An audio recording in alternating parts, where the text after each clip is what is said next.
वालेकुम नाज़रीन, मैं हूँ बिलाल रज़ा पंजवानी। आप देख रहे हैं थ्योरी ऑफ पाकिस्तान। जैसा कि आपको पता है नाज़रीन, थ्योरी ऑफ पाकिस्तान अलग अलग मौजू पे अपने यूट्यूब चैनल पे और अपने नाज़रीन के लिए अलग अलग मौजू पे वीडियोस लेकर आ जाएँ।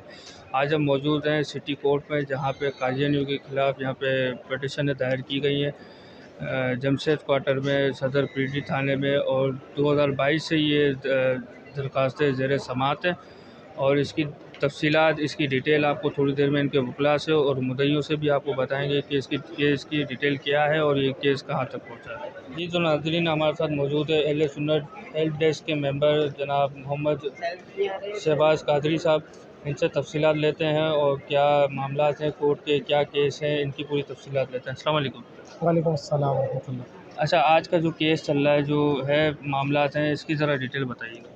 अल्हम्दुलिल्लाह अहले सुन्नत हेल्प डेस्क में का जो लीगल फोरम है, उसने सैयद ज़मान अली जाफ़री साहब की सरपरस्ती में आज से चंद साल पहले कादियानियों और गुस्ताखान रसूल और गुस्ताखान कुरान, सहाबा, अहले बैत के ख़िलाफ़ एक कानूनी चाराजोई शुरू की थी। उसी सिलसिले की कड़ी है कि आज भी हमारे सिटी कोर्ट कराची में मुख्तलिफ़ अदालतों में जेम 17 ईस्ट, जेम 12 में 2 केस लगे हुए साउथ में हमारे, और इसी तरह साउथ की जेम 4 में भी हमारा एक पिरेडी थाने के जो केस मुकदमा ज़ेर समाअत है। अच्छा, मुख्तलिफ़ नौइयत है केसों की, जैसे जेम 17 में हमारे मुद्दई और गवाह चल चुके हैं। इसी तरह जेम 4 साउथ के अंदर भी हमारे जो है वो गवाह मुद्दई चल चुका है। इसी तरह जो है जेम 12 सिटी कोर्ट थाने की जो FIR हैं साउथ की, 2 FIR हैं, उसमें एक FIR पे स्टे अलाउ किया था हाई कोर्ट ने। अल्हम्दुलिल्लाह वो स्टे ख़त्म हो चुका है, वो भी केस अपनी यानी रवानगी हो चुकी है उसकी भी प्रोसेस में। और इसी तरह एक और मुकदमा उसके अंदर है, वो भी अल्हम्दुलिल्लाह चल रहा है। तो हमारा जो मकसद है सैयद ज़मान अली जाफ़री साहब और ख़त्म नबूवत के हवाले से जो हमारी टीम अहले सुन्नत हेल्प डेस्क, अहले सुन्नत लीगल फोरम काम कर रही है, उसका मकसद ही है कि पाकिस्तान भर में जो गुस्ताखी करेगा हम उसके ख़िलाफ़ कानूनी कार्रवाई करेंगे। जी तो हमारे साथ मौजूद है एडवोकेट मोहम्मद अज़हर खान साहब, जो केस नंबर 54 की जो पैरवी कर रहे हैं और रहनुमाई भी कर रहे हैं। तो इनसे डिटेल लेते हैं इस केस की। अस्सलाम वालेकुम। वालेकुम सलाम रहमतुल्लाह। सर, ये इस केस की ये डिटेल बताइएगा कि ये केस कहाँ से शुरू हुआ है।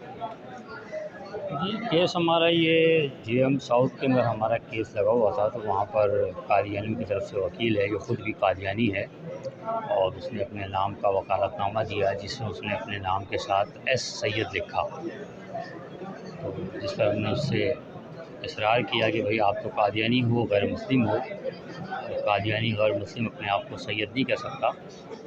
उसने बोला जी मैं तो ज़्यादा सच्चा मुसलमान हूँ और मेरे माँ बाप ने मेरा नाम रखा। हमने फिर उसके ख़िलाफ़ कानूनी कार्रवाई करते हुए FIR दर्ज कराई 54/2023, और उसमें उसको लॉकअप किया गया। उसमें तो उसकी ज़मानत हो गई, लेकिन दूसरे केस के अंदर वो मफरूर था, तो वो आज तक के कैद है इसमें। और अभी हमारी इस सिलसिले में कार्रवाई जो है, चालान पेश हो गया है। हाई कोर्ट के जज ने जब उनको ज़मानत दी थी, उन्होंने कहा था कि उलमा किराम के फतावे जमा कराए जाएँ, जिसके अंदर ये मौजूद हो कि सैयद किसको कहते हैं, आले रसूल की तारीफ़ हो, सैयद की तारीफ़ हो। हमने उलमा किराम के फतावे भी जमा कराए और उसके साथ चालान जो है वो पेश कर दिया गया है। मुल्ज़िम की हाज़िरी नहीं हो पा रही है, आज भी मुल्ज़िम को हाज़िर होना था, उसके वारंट इशू हुए हैं, लेकिन वो जेल से पेश नहीं किया। तो ये केस अब तक किस नौइयत तक पहुँच चुका है। बस अभी चालान की हद तक की है केस, चालान पेश हुआ है और हमने फतावे मौजूद हैं जो उसने पेश कर दिए हैं। इससे आगे तो फर्दर कोई कार्रवाई नहीं हुई। जी बहुत शुक्रिया। जी तो हमारे साथ अभी मौजूद है मंजूर अहमद राजपूत साहब, जो पूरी वकला टीम को लीड कर रहे हैं। इनसे भी तफसीलात लेते हैं। अस्सलाम वालेकुम। वालेकुम सलाम रहमतुल्लाहि व बरकातुहू। सर, ये जो केसेस चल रहे हैं, सबसे पहले तो आप ये बताएं कि कितने केसेस चल रहे हैं यहाँ पे। तकरीबन 7 से 8 केसेस हमारे चल रहे हैं, जो अभी रिसेंटली जो हुए थे 2022 में और 2023 के अंदर, ये वो केस चल रहे हैं अभी तक। तो ये क्या नौयत है इसकी, अब तक की क्या तफसीलात हैं? नौयत तो ये है कि 1973 के बाद जब कादियानियों को डिक्लेयर किया नॉन मुस्लिम, तो 1984 में इम्तनाए कादियाना पास हुआ, तो होना तो ये चाहिए था उस वक्त से ही ये सब चीज़ें होनी चाहिए थी, कानून पे अमल दरामद होना चाहिए था कि ये कादियानी अपनी इबादतगाहों को मसाजिद की तरह मीनार, महराब, आशार इस्तेमाल नहीं करते। लेकिन बदकिस्मती से इसको ओवरसाइड कर दिया गया और इस पे वर्क नहीं हो सका। तो अल्हम्दुलिल्लाह अभी टीम जो काम कर रही है 2022 से बड़ी फ़ाल है, और तारीख़ में फ़र्स्ट टाइम ऐसा हुआ है कि तकरीबन पाकिस्तान की मोस्टली कादियानियों की इबादतगाहों से मीनारात ख़त्म कर दिए गए हैं, हुकूमत ने भी और पब्लिक ने भी। अब ये जो हमारे इसके बाद इशू ये आता है कि इबादत गाहों की जो ये प्लेसेस हैं, जो जगह हैं, ये कैसे इनको मिल सकती हैं।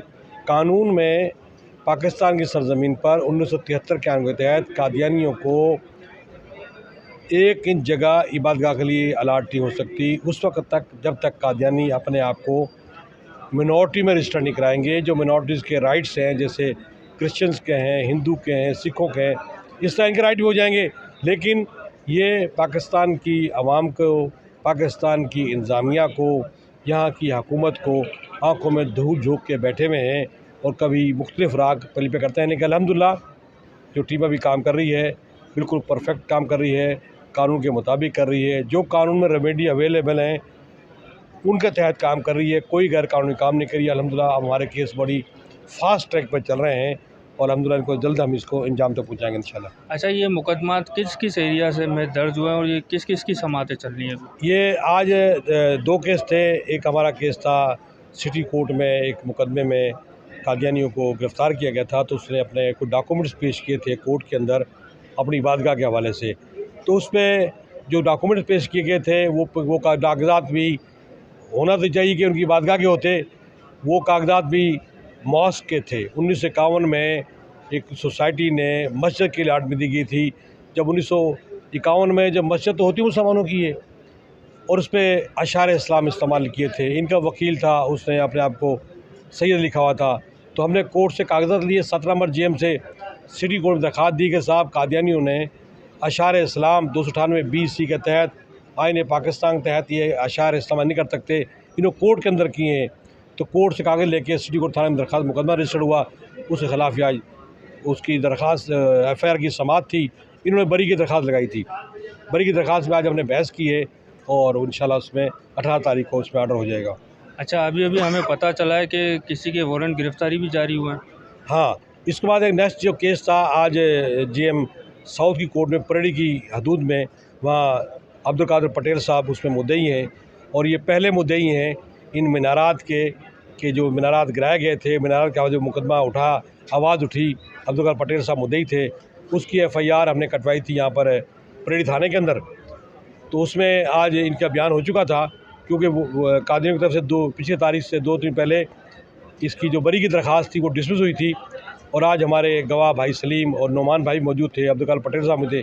इन पर जिरा करनी थी कादियों ने, लेकिन कादियानी खुद आए, ना उनके वकला है, और इसकी जुडिशल मजिस्ट्रेट ने उनके ज़मानती को नोटिस कर दिए गए हैं और उनके ज़मानत गिरफ़्तारी के वारंट जारी कर दिए गए हैं। अच्छा मंजूर साहब, इबादत गाहें भी इनकी मौजूद हैं, इबादतें भी चल रही हैं, तो अब इसका क्या होगा? देखो, ये बड़ी ये गवर्नमेंट की ज़िम्मेदारी बनती है कि जिन चीज़ों पे मुकदमात चल रहे होते हैं उनके ख़िलाफ़ कानूनी कार्रवाई करे, और जिस पैराए में ये वर्क होना चाहिए कि इनको गवर्नमेंट सील करे, लेकिन गवर्नमेंट ने नहीं किया। हमने फिर ये किया, क्योंकि यहाँ एक नक्श अमन का इशू अपनी जगह है, तो हमने थाने को, DIG को, CPO को, DC को दरख्वास्त दी 9 महीने में। उन्हें कोई इस पर अमल दरामद नहीं हुआ। तो अल्हम्दुलिल्लाह अब हमने उसमें जमशेद क्वार्टर में मोहम्मद अहमद के तवस्सुत से पटिशन फ़ाइल किए। इसको 45 CRPC ज़ाब्ता फ़ौजदारी के तहत ये कानून ये कहता है, कोई ऐसी प्रॉपर्टी जहाँ ब्लड शेड हो, नक्श अमन हो, ऐसे मसाइल हों, तो उसको सील किया जाए। तो इस नक्श अमन के लिए क्या रिक्वायरमेंट्स हैं? नक्श अमन के रिक्वायरमेंट्स ये हैं कि वहाँ ऑलरेडी 3 FIR कट चुकी हैं और मुकदमा चल रहे हैं, तो लिहाज को फ़ौरन सील किया जाए। इस तरह परेडी स्ट्रीट के हवाले से जो पटिशन फ़ाइल की अब्दुल कादिर पटेल साहब उसमें मुद्दई बने हैं, और उसमें 145 तहत हमने नोटिस जारी कर दिए गए हैं। नोटिस करने के बाद कोर्ट ने नोटिस जारी कर दिए गए हैं, उनको बुलाया गया है कि इंशाअल्लाह ये उम्मीद है कि बहुत जल्दी 2 प्रॉपर्टियाँ परेड स्ट्रीट वाली और जमशेद क्वार्टर वाली वो सील हो जाएगी। उसको इससे पहले भी होना चाहिए था, क्योंकि वहाँ नक्श अमन के हवाले से प्रॉपर्टी सील का इशू है। तो नक्श अमन यहाँ भी 3-4 एफआईआर कटी हुई हैं, आए दिन यहाँ लड़ाई होता है, खुदा खास्ता कोई यहाँ कोई बड़ा ब्लड शेड हो जाए उसको सील कर दिया जाए। जब तक कादियानी अपने आप को डिक्लेयर नहीं कराते कि हम एज ए नॉन मुस्लिम अपने आइन के तहत अपने आप को डिक्लेयर कराते हैं तो उनका राइट बन जाएगा, अदरवाइज़ प्रॉपर्टी ये मुसलमानों की है। अच्छा, जमशेद क्वार्टर का बताइएगा कि क्या प्रोसेस है मुख्तसर? बिस्मिल्लाहिर्रहमानिर्रहीम। जमशेद क्वार्टर की केस में एक मुलज़म की तरफ से पेशी हो रहा है, यासर, बाकी मुलज़मान आ रहे हैं और इसे हाई कोर्ट ज़मानत कराने के बाद ये मुलज़म मफरूर हो गया था। अब उसकी ज़मानत को ज़ब्त कर दिया गया है और इनको हमेशा के लिए मफरूर करार दिया गया है और उसके पासपोर्ट CNSC को ब्लॉक कर दिया गया है। तो इंशाअल्लाह ताला इसकी ज़मानत ज़ब्त कर दी गई है। ज़मानती की जो गारंटी थी वो जब ख़त्म कर दी गई है और उसको हमेशा के लिए मफरूर करार दिया गया है। नेक्स्ट डेट पर इंशाअल्लाह इस पर गवाहियाँ चलेंगी। बहुत शुक्रिया।